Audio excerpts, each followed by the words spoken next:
What's up, guys? In this video, we're going to go over 5 expert tips to get more kills in Apex Legends.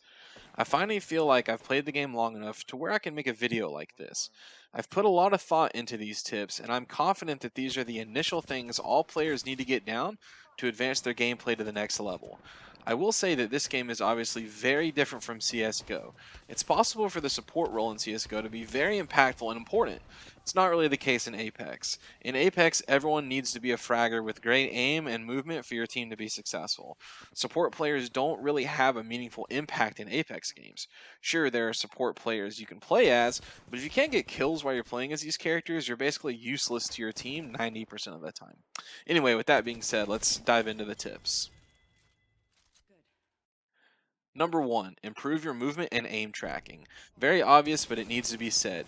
You need to move in ways that make it difficult for your enemy to hit you while tracking your enemies and keeping your bullets on their body. Moving parallel to your enemy is a great way to make yourself harder to hit. So moving side to side is better than moving towards or away from your opponents. Also, find a sense you're comfortable with and don't change it. Build muscle memory and learn how your favorite guns handle. I use 2.5 cents at 400 DPI with 1 as my ADS sense. Number 2, don't be a passive player. Passivity doesn't help your team, and it's a huge factor in low kill count games. You can't just sit around and wait for your moment. You need to make your moments happen. You need to identify enemy locations, find the right timing to attack, communicate with your team, and then attack. Maybe set up a close range ambush with nades, maybe pick off players that are separated from their group. What you do not need to do, though, is overextend and run into the mix of 3 players, because then you'll just get focused down and die.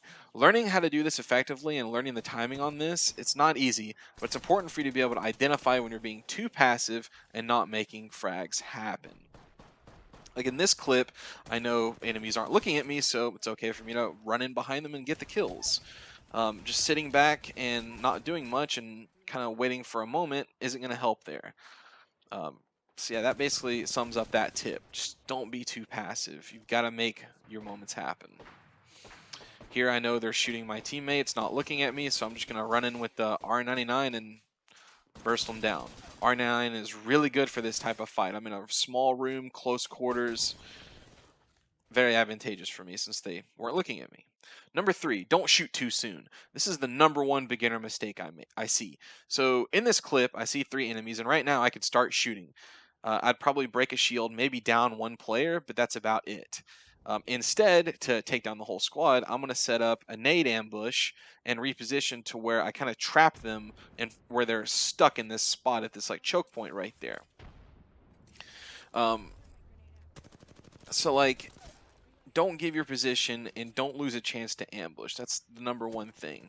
I see a lot of players take shots from like 200 yards away and they don't really do much, and they've now just kind of given up their position. This game is all about surprise ambushes at close to medium range.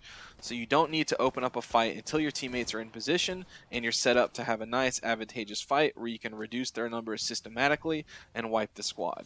I thought this was a good clip that showed how we do that.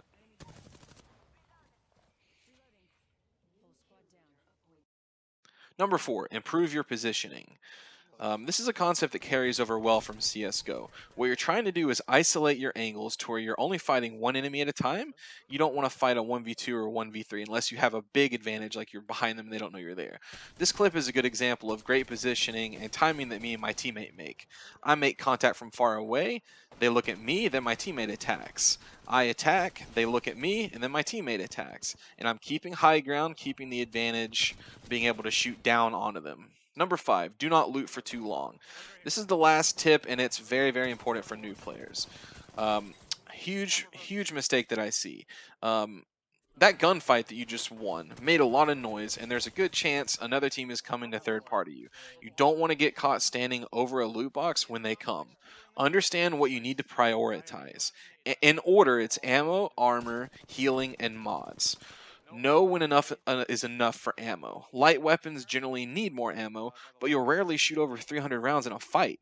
If you have a wingman or a shotgun, 100 rounds will always be enough. Next, cycle your armor for fresh armor or upgraded armor. Grab a few mods and get out. It's okay if you leave behind a few mods. You just don't want to get caught standing and get ambushed. All right, guys, that pretty much wraps up my 5 tips to get more kills in Apex. Let me know in the comments section what you think, and please remember to like the video and subscribe if you enjoy this type of content. Thank you very much for watching.